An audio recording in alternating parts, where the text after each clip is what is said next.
6:18, and time now for What's Trending. A Florida man was completely running out of luck until he caught a lucky break with a scratch-off ticket.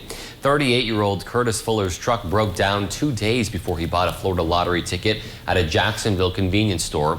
And 2 days before that, his wife's car had broken down too.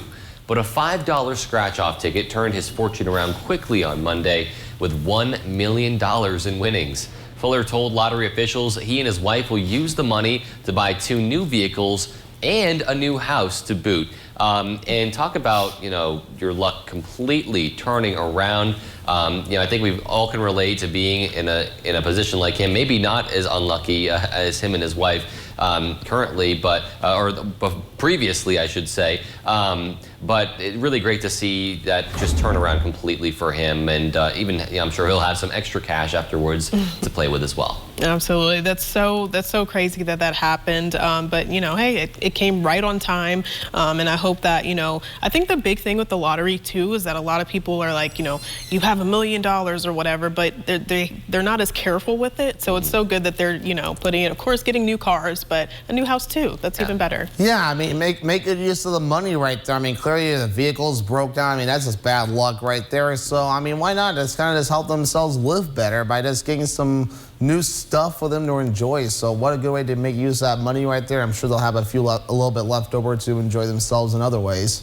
Absolutely. Well, speaking of a lucky winner, the Bush Dog Brew is very positive about its new chief tasting officer. How about a round of applause for Ethan, selected by Bush on Friday to be their top dog. Just 4 months ago, Ethan was starving and abandoned when the Kentucky Humane Society nursed him back to health. Now he's thought to be the perfect CTO for Bush Dog Brew, which is the first ever beer for our four-legged friends.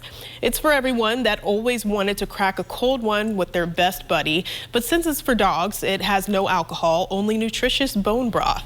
Bush Dog Brew was introduced last year to an overwhelming response, selling out in less than 24 hours. So in his new role as Taste Master, Ethan will help lead the expansion of the Dog's Brew flavors portfolio. Ethan gets all the benefits, stock options, health insurance, and a salary of 20,000 bones a year. Pretty doggone good for a former stray. That is so sweet. And, I'm so happy that they made sure that they got a dog that, really needed that, needed that help, needed that nursing back to good health and everything. And, now he's set for life. So I'm so happy for Ethan. Yeah, and just look at him. He is adorable, right? Just loving the cuddles, loving his bones, and what a perfect fit. We've been, talking about this position on Trending a couple of times leading up to this. So glad that they found their dog. And like I just said, just a great fit.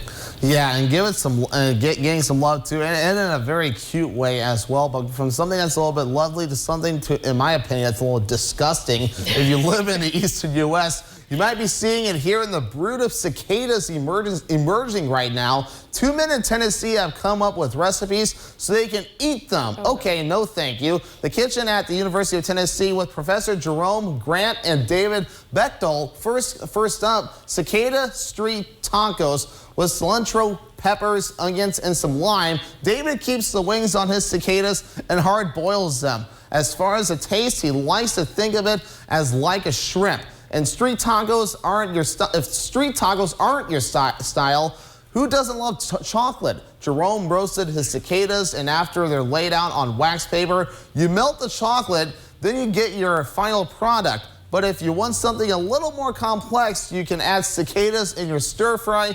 Jerome says over 2 million people regularly eat bugs worldwide, and that these cicadas can actually taste good. Jerome Grant is a professor of biological control and integrated pest management, and talk about taking your work home with you and serving it for dinner.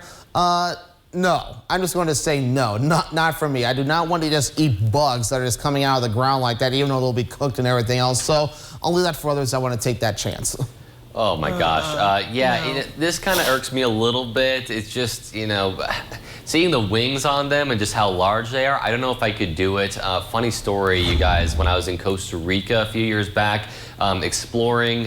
Some guy who was showing me this fruit on a tree. You know, he gave me one to eat, and it actually had bugs, or little worms crawling through it. And he said, "Oh, they're good. Like you know, you can eat them, and like we like to eat them a lot." So like, just to be polite, I ate them, and I could feel them moving in my mouth. So yeah, I don't know. No, like, thank you. I mean, no, thank you. with the cicadas being dead though, like maybe I would try it, but I don't think like, I mean, maybe they're really good. Who knows? If they taste like a shrimp, maybe I'd try it. You know what? You guys?